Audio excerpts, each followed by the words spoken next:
Okay बेटा, आज का अपना टॉपिक रहेगा areas of combinations of plane figures. अब बेसिकली इस चैप्टर के अंदर, चैप्टर 12 के अंदर हम लोगों ने क्या कर रखा है ना, अभी तक सर्कल्स के बारे में स्टडी करी थी, सिर्फ सर्कल्स के बारे में कि सर्कल के अंदर आपके पास उसके पार्ट्स कौन कौन से होते हैं, सर्कमफेरेंस की जो पोर्शन होता है that is length of arc, sector, segment, हमने इन सब चीजों के बारे में डिस्कशन किया था। बट इन सब चीजों के बारे में पढ़ते पढ़ते भी हमें ट्राइंगल का इस्तेमाल तो करना ही पड़ा था कहीं ना कहीं पे, ठीक है। नाउ द टॉपिक कम्स जिसका नाम है areas of combination of plane figures. अब इसके अंदर तो साफ साफ आपको बोल रखा है कि हमें यहाँ पे कॉम्बिनेशन पढ़ना है किसका, प्लेन फिगर्स का। अब वो प्लेन फिगर आपके पास कौन कौन से हो सकते हैं, दैट इज आपके पास में rectangle, square, triangle and circle. इन चारों के कॉम्बिनेशन वाले आपके पास में क्वेश्चंस निकल के आएंगे, इस चीज का ध्यान रखना। हो सकता है कि आपके पास में पार्ट्स ऑफ सर्कल का भी इधर यूज आ जाए, बिल्कुल पॉसिबल है, क्योंकि आपने अगर पार्ट्स ऑफ सर्कल के बारे में पढ़ रखा है तो उस टाइम पे बिल्कुल यूज हो सकता है। दैट इज यहाँ पे सेक्टर, सेगमेंट या फिर लेंथ ऑफ एन आर्क, इसका भी यहाँ पे यूज हो सकता है। तो 12.2 तक आपने जो भी ये पढ़ी है ना वो तो यूज होंगी। वो सब चीजें आपकी बेसिकली कॉम्बिनेशन में यूज होगी, किसके साथ में, स्क्वायर, रेक्टेंगल या फिर ट्रायंगल के साथ में। ये बेसिकली इस टॉपिक का आपका मेन कंसर्न है, ध्यान रखना, ठीक है। सो अभी अपन क्वेश्चन देखेंगे जहां पे हमें ये सब दिमाग लगाना पड़ेगा कि हमें किस तरीके से हमारे रिक्वायरमेंट को फुलफिल करना है। कहने का मतलब है कि जब आपने सेगमेंट का एरिया निकालना सीखा था तो आपने वहां पे क्या सीखा था कि in order to find the area of segment we need to subtract the area of triangle from the area of sector. ये हम लोगों ने पढ़ा था कि सिंपली अगर हम सेक्टर के एरिया में से ट्रायंगल का एरिया सबट्रैक्ट कर देंगे तो हमारे पास में सेगमेंट का एरिया आ जाएगा। ओके, अब इस टॉपिक के अंदर आपको बेसिकली ये सब तो ध्यान में रखना ही है, साथ ही आपको ये सब भी सोचना पड़ेगा कि हमें किस टाइम पे किस चीज को किस में से सबट्रैक्ट करना है। हो सकता है कि कभी आपके पास में स्क्वायर की आपको डायगोनल भी निकालनी पड़े, कभी आपको स्क्वायर का एरिया निकालना पड़े, कभी आपको स्क्वायर का 1/4 एरिया निकालना पड़े, कभी आपको ट्रायंगल का आधा एरिया निकालना पड़े, मतलब कुछ भी पॉसिबल है पर्टिकुलर इस टॉपिक के अंदर, क्योंकि आपका कॉम्बिनेशन आपके सामने निकल के आता है। एनसीईआरटी के अंदर भी आपके काफी अच्छे अच्छे क्वेश्चन दे रखे हैं, हम लोग एग्जाम्पल से इसको स्टार्ट करते हैं, ठीक है। सो सबसे पहले एग्जाम्पल नंबर 4 अपन रीड करते हैं बेटा, that in the given figure two circular flower beds have been shown on two sides of a square lawn ABCD of side 56 metre. मतलब बेसिकली आपने यहाँ पे बोला गया है एग्जाम्पल नंबर 4 के अंदर कि एक आपके पास बेटा है ना स्क्वायर शेप का लॉन है ABCD,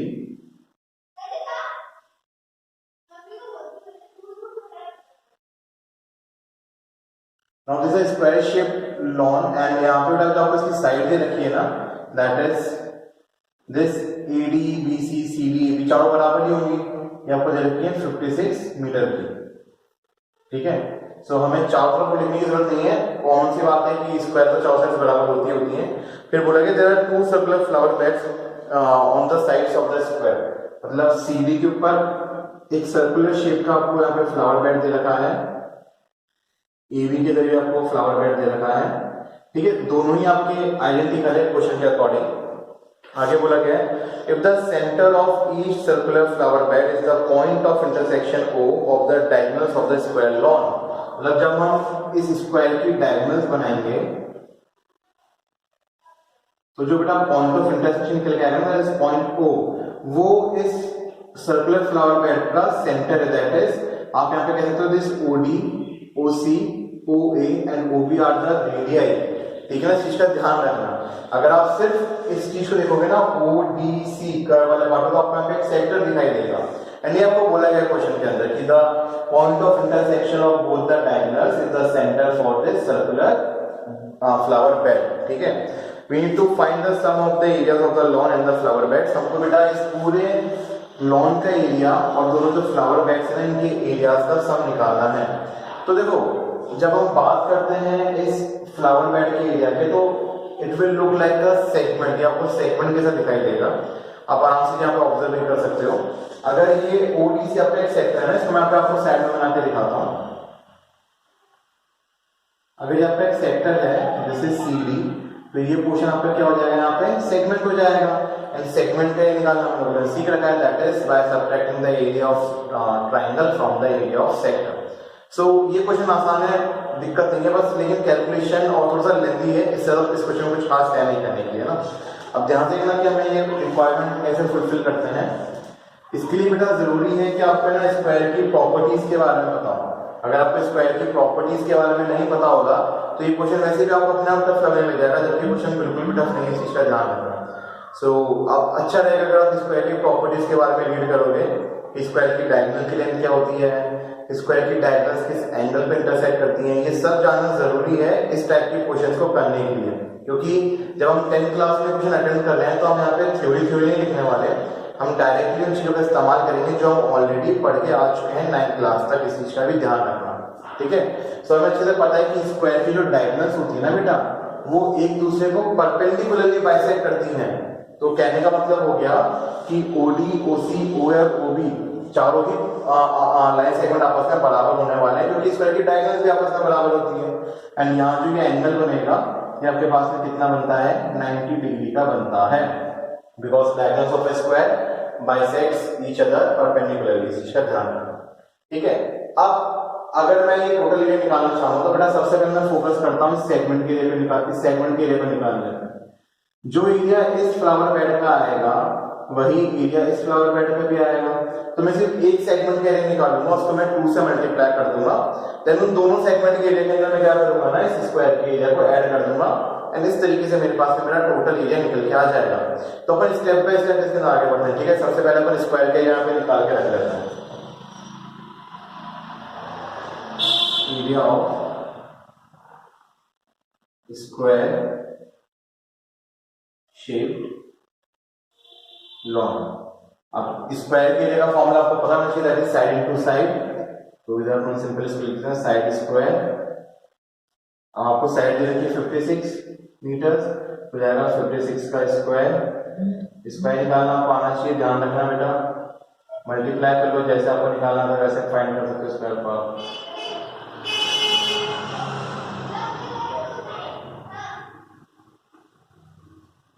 तो 3136 मीटर स्क्वायर।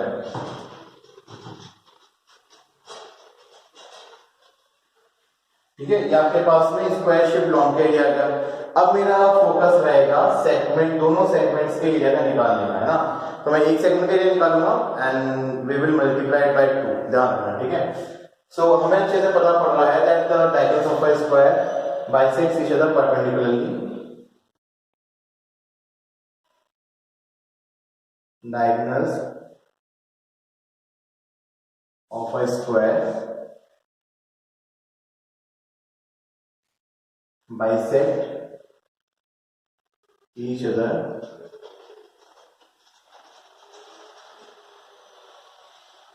perpendicularly। तो हम कह सकते हैं कि एंगल BOC, COB, AOB और AOD चारों ही 90 डिग्री बनने वाले हैं, ठीक है ना। This implies angle AOB equal to angle BOC equal to angle COD equal to angle AOD equal to 90 degree. पहली चीज। दूसरी चीज बेटा, स्क्वायर की डायगोनल भी बराबर होती हैं, तो उनके बाइसेक्टेड पोर्शन भी आपस में बराबर होंगे। So we can also say that this OA equal to OB equal to OC equal to OD। ठीक है, इस चीज का ध्यान रखना। ये स्क्वायर के बारे में कुछ फैक्ट्स हैं जो आपको पता होने चाहिए, जो हम छोटी क्लासेस में पढ़ के ऑलरेडी आ चुके हैं।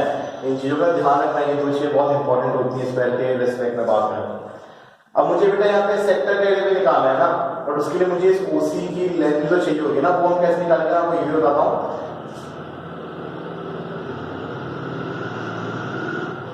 Length of diagonal of square. Square की जो डायगोनल होती है ना, उसकी लेंथ सिंपली आपके पास में कितनी होती है, √2 इंटू साइड। ये हम ऑलरेडी पढ़ चुके हैं। तो जाएगा आपके पास में √2 इंटू साइड दे रखी है 56 मीटर, तो जाएगा आपके पास में 56 √2 मीटर। तो बेसिकली हमें यहाँ पे AC और BD पता पड़ गई है ना, ध्यान रखना। Which implies this AC equal to BD equal to 56 √2 metre. अब है ना बेटा, हमने अभी लिखा कि डायगोनल जो होती है बाइसेक्ट करती है एक दूसरे को परपेंडिकुलरली। तो ये जो OC होगा या फिर OD या OA OB कोई भी एक साइड लेना, चारों आपस में बराबर है, ध्यान रखना। मैं इसको यहाँ पे डिटेल्स के बराबर भी मान सकता हूँ, क्योंकि हमें यहाँ पे बोला गया कि this contour intersection is the centre of the circular portion, ध्यान रखना। तो सिंपली इधर अपन अगर ओ ए ओ बी ओ सी और ओ डी निकालें तो ये इसका हाफ ही निकलने वाला है।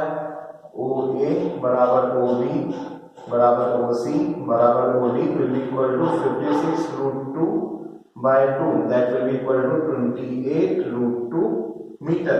तो बेटा इस हिसाब से अगर आप देखोगे तो आपके पास में रेडियस निकल के आएगा। This implies this radius of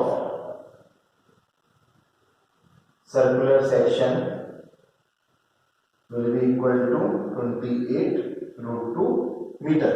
सो अपन इसको थोड़ा सा ना डिटेल फॉर्म में करते हैं ताकि आप जब इसको दोबारा देखो तो आपको दिक्कत ना है। यहाँ पे हमारे पास जो रेडियस आया बेटा कितना आ गया है 28√2 मीटर आ चुका है।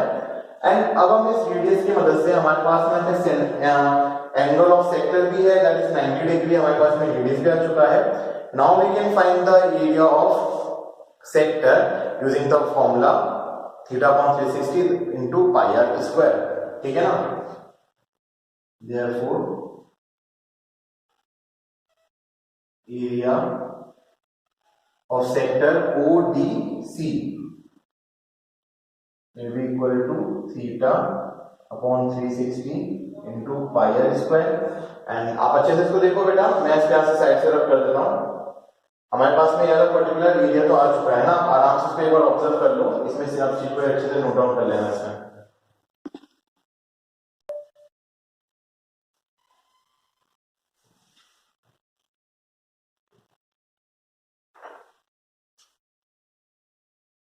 Area of ODC will be equal to theta हमारे पास में 90/360, पाई के लिए अपन लेंगे 22/7 आर स्क्वायर, रेडियस है 28√2 तो इसका स्क्वायर हो जाएगा 28√2 into 28√2।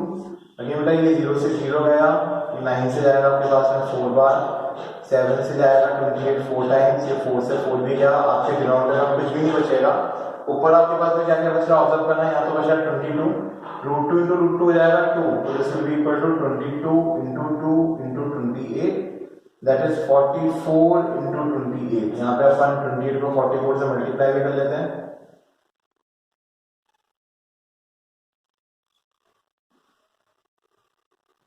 That will be equal to 1232 metre square.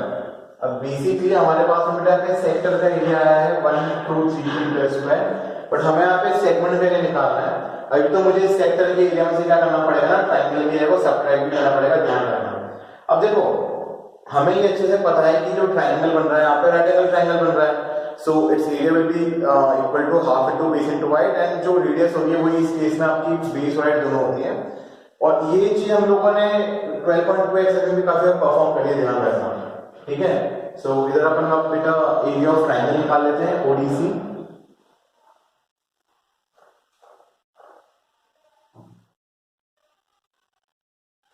Area of triangle ODC, ध्यान रखना बेटा ये सेक्टर का एरिया निकाला है हमने यहाँ पे मेंशन करा था, और अब मैं यहाँ पे ट्रायंगल का एरिया निकालूंगा, ये भी ध्यान रखना, ठीक है ना। This will be half into OC into OD। so half OC भी आपके पास में कितना है 28√2 और OD भी कितना है 28√2, दोनों रेडियस के बराबर हो गए। अगेन बेटा यहाँ पे आपके पास में √2 into √2 कितना हो जाएगा 2 हो जाएगा, एंड ये आपके पास आ जाएगा 1/2 into 28 का स्क्वायर, और 2 √2 जाएगा 2 से 2 कट जाएगा, एंड अब आपका 28 का स्क्वायर निकालना है 64 4 2 that will be equal to 784 metre square. हमारे पास बेटा यहाँ पे ना ट्रायंगल का भी निकल के आ चुका है, ठीक है। अब देखो हमारे पास में सारी चीजें यहाँ पे ऑलमोस्ट प्रेजेंट है, अब हमको बस देखो सब्ट्रैक्ट करना है, ध्यान से ऑब्जर्व करना, ठीक है। हमें यहाँ पे क्या क्या चाहिए, अगर आप देखो अब हमारे पास में यहाँ पे स्क्वायर का एरिया जो हमारे चाहिए चीजें ये भी ध्यान रखना। मुझे बेटा यहाँ पे सेक्टर का एरिया मिल चुका है 1232 मीटर स्क्वायर, मुझे यहाँ पे ट्रायंगल का एरिया मिल चुका है 74 metre square. Now I need to find the area of this two circular beds. तो मैं क्या करूंगा, सेक्टर के एरिया में से ट्रायंगल के एरिया को सब्ट्रैक्ट करूंगा, उसको मैं 2 से मल्टीप्लाई कर दूंगा, सो दैट मुझे यहाँ पे दोनों फ्लावर बेड्स का एरिया मिल जाए। Therefore area of 2 flower beds will be equal to twice into area of sector ODC minus area of triangle ODC. Area of sector ODC minus area of triangle ODC. यहाँ बेटा इसको मैंने twice से मैंने 2 से multiply कर दिया क्योंकि हमें यहाँ पे दोनों फ्लावर बेड्स के लिए निकालना है, ध्यान रखने इस चीज का, ठीक है। सो 2 इंटू सेक्टर ओडीसी का एरिया आपके पास में है 1232 माइनस ट्राइंगल ओडीसी का एरिया आपके पास में है 784, ठीक है। जाएगा 2 इंटू, जब आप 1232 में से 74 माइनस करोगे तो जो आपके पास में आ जाएगा उसका हमें 2 से मल्टीप्लाई करना है। 12 में से 4 गया आपके पास में यहाँ पे 8 बचेगा, देन अगेन 12 में से 8 गया आपके पास में 4 बचेगा, यहाँ एरिया में 7 का प्लस बचेगा 4, दैट इज 448। इसको 2 से मल्टीप्लाई कर देना बेटा, 2 into 8 16 896 meter square. Now this is the area of the two flower beds, है ना। अगर हम दोनों फ्लावर बेड्स के लिए कंबाइन करें तो हमारे पास में क्या आएगा 896 मीटर स्क्वायर। हमें बेटा इस क्वेश्चन के अंदर पता है इस कंप्लीट डायग्राम के निकालना है, इस लॉन और फ्लावर बेड्स के एरिया का कॉम्बिनेशन निकालना था, तो हम यहाँ पे सिंपली क्या करते हैं ना, दोनों के एरियाज को ऐड कर देते हैं। हमें यहाँ पे टोटल एरिया निकालना है, therefore total required area will be equal to 3136 plus 896, 6 plus 6 हो जाएगा 12, carry 1, 4 plus 9 हो जाएगा 13, again carry 1, 2 plus हो जाएगा 10, carry 1, this will be 4032 metre square. So ये हमारे पास में बेसिकली यहाँ पे इस पूरे के पूरे लॉन प्लस फ्लावर बेड का एरिया निकल के आएगा, ठीक है। तो आप आराम से इसको अच्छे से देखो हमने इसमें क्या क्या करा है, एंड दोबारा इसको समझो बेटा, बहुत इंपॉर्टेंट क्वेश्चन माना जाता है ये आपके बोर्ड एग्जाम्स के पॉइंट ऑफ व्यू से भी। हमने यहाँ पे सिंपली हमें क्या दे रखा था, एक स्क्वायर लॉन दे रखा था जिसके दो साइड्स के ऊपर फ्लावर बेड बने होते सर्कुलर शेप के, एंड बोला गया था कि जो उनका सेंटर है ना वो डायगोनल्स का पॉइंट ऑफ इंटरसेक्शन है, सो वो was the centre of these two circular beds. हमने बेटा क्या करा ना, स्क्वायर की प्रॉपर्टीज का इस्तेमाल करा। कौन सी प्रॉपर्टीज, कि स्क्वायर की जो डायगोनल्स होती हैं वो एक दूसरे को परपेंडिकुलरली बाइसेक्ट करती हैं, इस वजह से हमारे पास में ये एंगल कितने डिग्री के आ गए, 90 डिग्री के आ गए। दूसरी चीज, जो आपकी स्क्वायर की डायगोनल की लेंथ होती है √2 इनटू साइड, तो हमारे पास में आएगी 56√2, तो ये AC और BD पूरी हमारे पास में 56√2 मीटर आ गई थी। हमें ये भी पता है कि OC, OB, OA और OD डायगोनल्स का हाफ होता है, तो हम लोगों ने रेडियस निकालने के लिए क्या करा, 56√2 को 2 से डिवाइड करा, तो हमारे पास में जो रेडियस निकल के आई थी कितनी आई थी, 28√2 मीटर, ठीक है। फिर हम लोगों ने एंड में क्या करा, सेक्टर का एरिया निकाला, सेगमेंट ट्रायंगल का एरिया निकाला, सो दैट हम ना सेक्टर के एरिया में से ट्रायंगल के एरिया को सब्ट्रैक्ट करके सेगमेंट के एरिया निकाल सके। फिर हम लोगों ने उस पर्टिकुलर एरिया को जो रिजल्टेंट आया उसको हमने 2 से मल्टीप्लाई करा ताकि हम दोनों फ्लावर बेड्स का एरिया निकाल लें, एंड हमारे पास में दोनों फ्लावर बेड्स का एरिया आ गया 800 मीटर स्क्वायर। क्वेश्चन में पूछा गया था कि हमें लॉन और फ्लावर बेड्स दोनों के एरिया का सब निकालना है, तो हम लोगों ने बेटा क्या करा, जब हमने स्टार्टिंग में स्क्वायर शेप लॉन का एरिया निकाला था उसमें हमने दोनों फ्लावर बेड्स के एरिया को सिंपली ऐड कर दिया, and this is the required answer. So this is how we will do this example, and it is very important question for your board examination. Okay, now example number 5, ये बेटा comparatively है ना example 4 से छोटा भी है, उससे ज्यादा आसान भी, ध्यान रखना इसको अच्छे से समझने की कोशिश करना। इसमें क्या बोला गया आपको, इसमें बोला गया that find the area of the shaded region in the given figure where ABCD is a square of side 14 centimeters। अब इस क्वेश्चन को ध्यान से समझने की कोशिश करना बेटा। आपके पास में एक स्क्वायर है,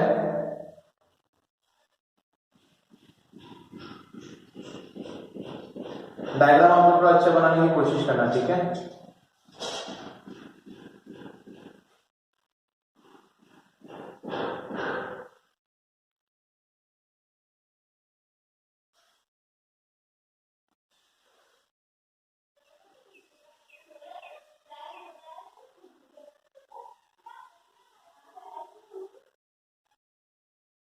ओके, अभी बहुत ही नीट डायग्राम बना है, बट आप लोग डायग्राम ना डायरेक्टली बुक में देख सकते हो, बुक में इसका डायग्राम इस वजह से गिवन है। अगर आप बनाना चाहो तो बेटा कंपास वगैरह का जरूर इस्तेमाल करना, ठीक है ना। बेसिकली डायग्राम को इस तरह से दे रखा है कि स्क्वायर के अंदर 4 सर्कल्स हैं, ठीक है, एंड आपको इसके अंदर बेटा शेडेड रीजन का एरिया फाइंड करना है। जो शेडेड रीजन दे रखा है ना वो ब्लू कलर का रीजन है, ये जो आपके पास में रीजन आ रहा है ना पूरा का पूरा, ये ब्लू कलर वाला पोर्शन आप बुक में आराम से इसका डायग्राम ऑब्जर्व कर सकते हो।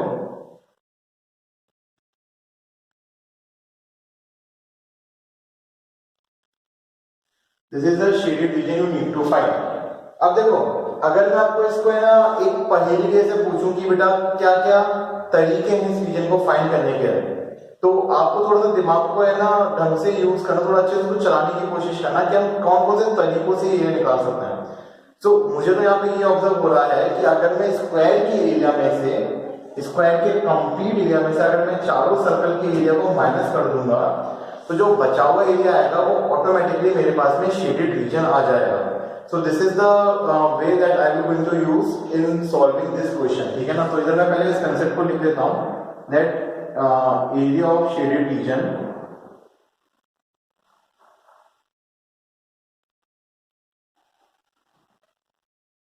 will be equal to area of square minus area of 4 circles। अगर मैं पूरे स्क्वायर के एरिया में से चारों सर्कल के एरिया को माइनस कर दूंगा तो जो बचा हुआ एरिया आएगा that will be the area of shaded reason. अब स्क्वायर का निकालना बहुत आसान है, यहाँ पे आपको ऑलरेडी इसकी लेंथ दे रखी है that the side of the square is 14 centimetre. So this complete side is given to you as 14 centimeter ना, this is given to you as 14 centimeter। Square का यहाँ पे नाम है आपके पास में ABCD, it is marked as A B C D। So बेटा सबसे ये तो हमारे पास में वो चीज हो गई जो हमें फाइंड करनी है ना, ये हम लोग इजीली फाइंड कर लेंगे, चिंता की बात नहीं है। सबसे पहले हम क्या करते हैं, स्टेप बाय स्टेप काम करते हैं। पहले अपन यहाँ पे स्क्वायर के लिए अलग से निकाल के रख लेते हैं, फिर हम लोग सर्कल्स के लिए अलग से निकाल के रख लेंगे and we will solve it simultaneously in the last. Okay, so अगर बात करूं एरिया ऑफ स्क्वायर की, तो हमारे पास में फॉर्मूला होगा सिंपली साइड स्क्वायर, साइड आपको दे रखी है 14 सेंटीमीटर, तो जाएगा 14 का square that will be equal to 196 centimetre square. ये आ गया हमारे पास एरिया ऑफ स्क्वायर।